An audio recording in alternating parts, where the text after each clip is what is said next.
What's up, everybody? I'm back. Welcome to the iProv vlog. I'm Jordan Smith with iProv. I know everyone missed me last week. That's a lie. Really, if you guys hadn't watched the content from last week, I would check it out. There are two really good interviews. A couple of them are a little bit longer content than we usually do, but if you watch them, you will see why I am important, but not absolutely necessary. That being said, my name is Jordan Smith. I'm the VP of Sales and Marketing with iProv. I've got, as always, my lovely co-host, Pat. What's up, Pat? What's up, Joe? It's good to have you back, man. We missed you. Yeah.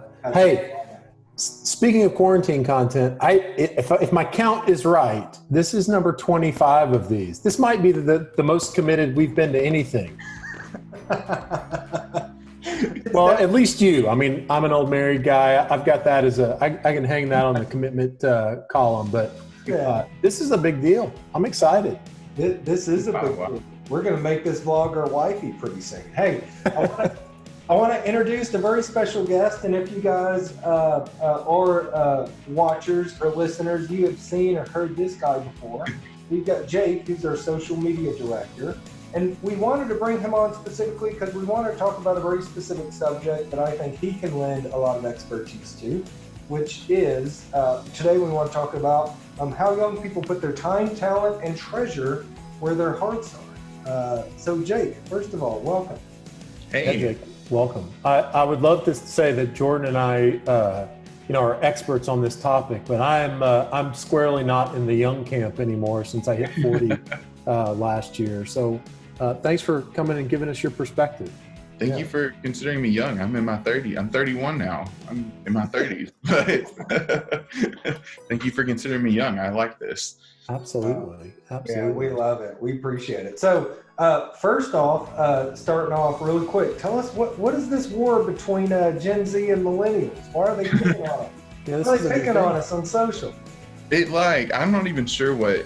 I need to look to see what sparked it, but the Gen Zers, they hold no prisoner or hold no hostages. Like they're coming out full arm here, and they're calling millennials out on like kind of our halfway doing things continuously. And so, but more than that, like Gen Z, they're fed up. Like they're the true anarchists. Like they're ready for change. Like they're not waiting for anybody to change things for them, huh? Nope. And if we're not moving fast enough, they're calling us out. So while it did sting a little, a lot of them rang really true. So.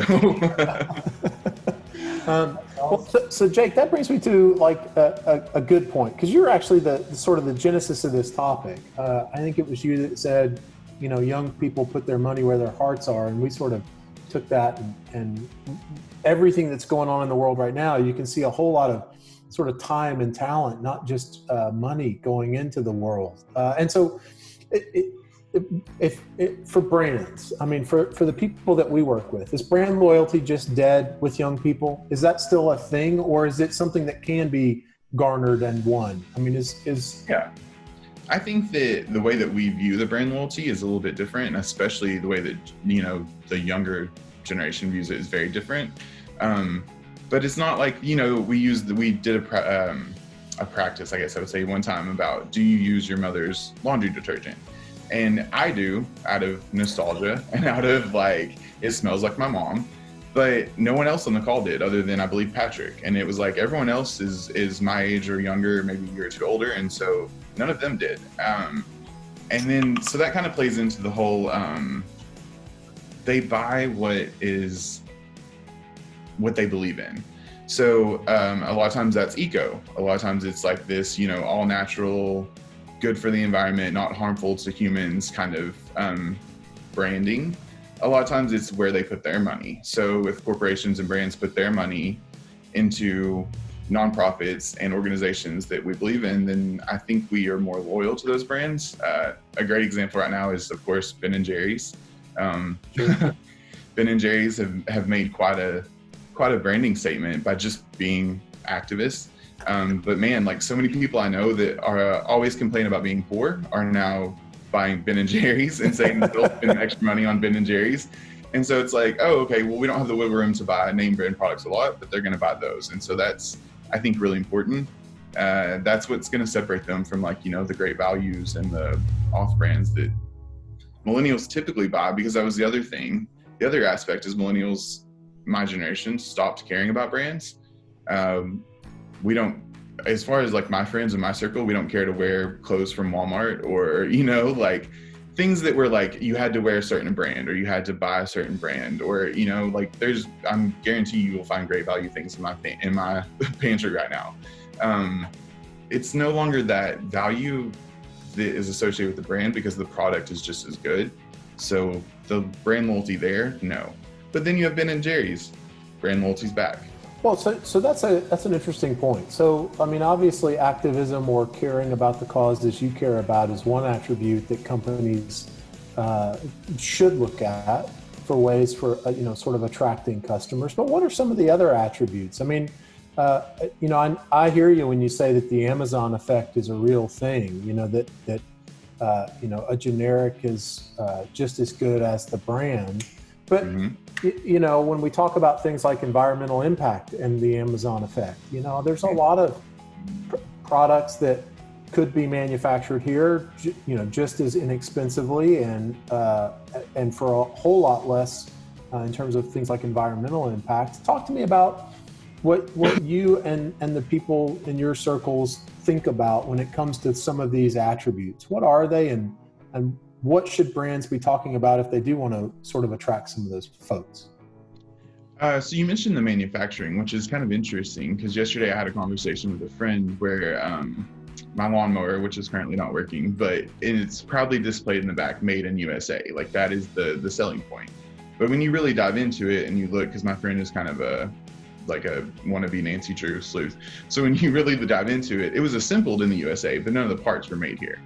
And so that brand though, like they think that is the selling point. And me, I didn't even notice it until she pointed it out yesterday. Like I bought the lawnmower because it had good reviews online.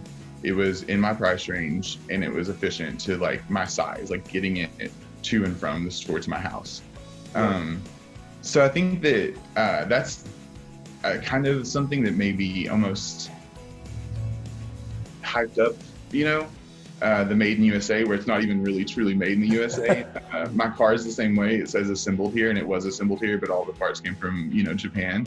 But they think that that's a real selling point. And for my dad, it really is.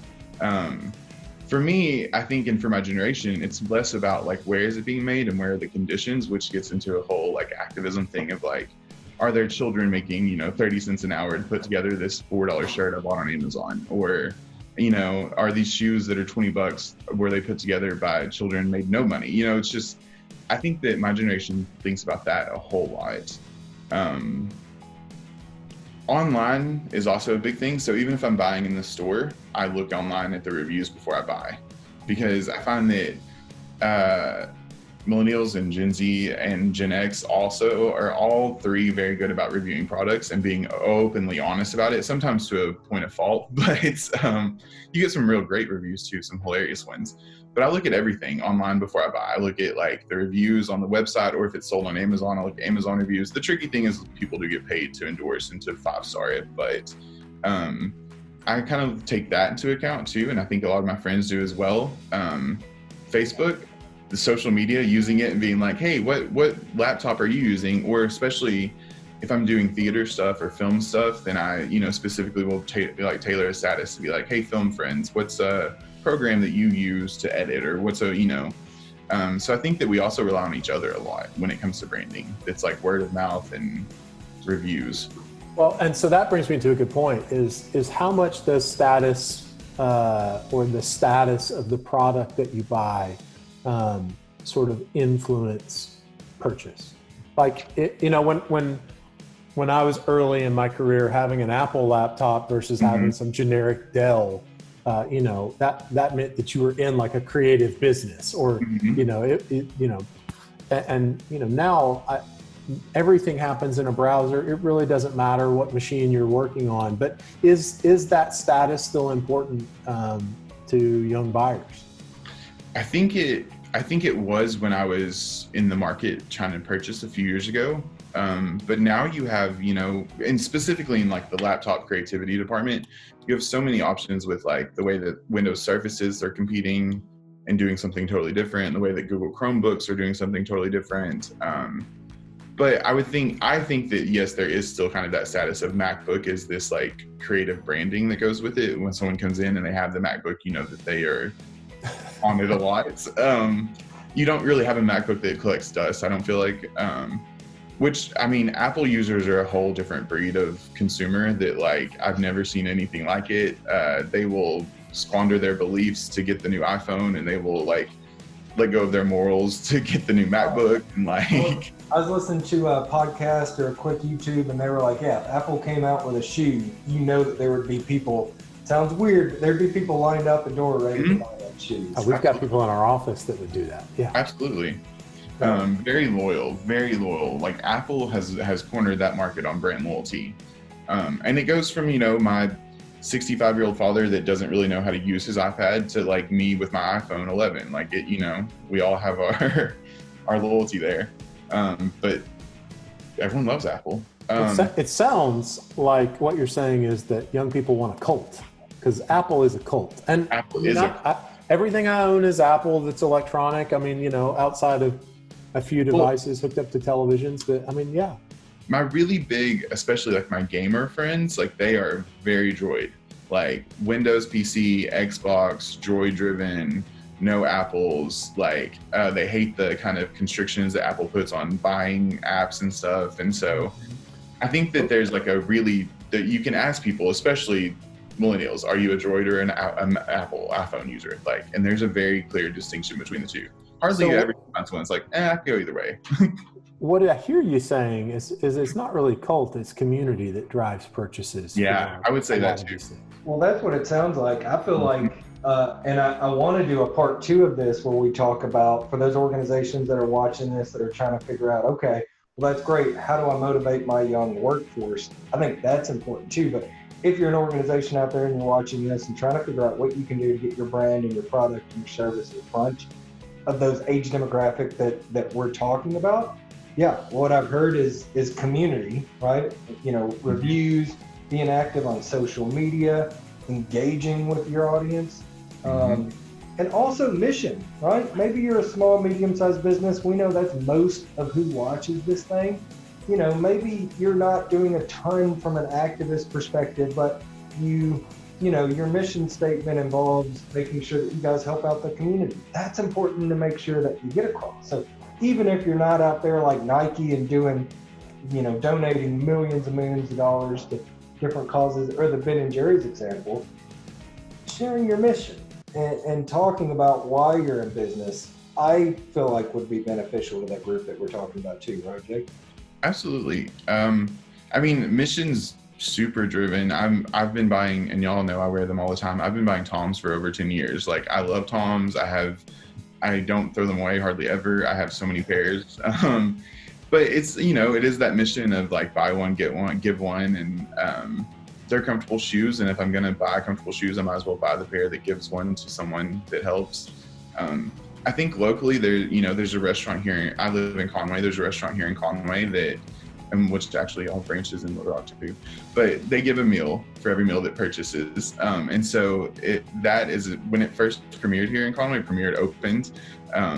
My mind's in theater much. When it first opened here in Conway, it was crazy. People loved it. They really like that whole mission of you eat a meal, you give 3 meals, I think is what it is. I don't know for sure. But it's delicious food, but that's really the driving force of that brand here in this town is the young people, especially because it's a 3 college town. They love that they can go get a delicious meal and get food back. Yeah, I love that. So big takeaways here. Share your mission, work on building a community. If you're focused on that age range that we're talking about, if you just start with doing those 2 things and doing it well, you'll be in pretty good shape. So Jake, I love it. And I just signed you up for part 2, which is Young People Week on the vlog. Yeah. So Awesome. We're going to talk more about how to attract a young workforce and how to keep them motivated. And I know we've talked to Jake a lot about that with our office, so he's got a lot of expertise there too. So yeah, stay tuned for that. As always, like, comment, share, click all the buttons. Let us know what content you want, you like, and until next time, Jake, Phil, Thank you guys so for much. having me. Peace, peeps. Bye, guys.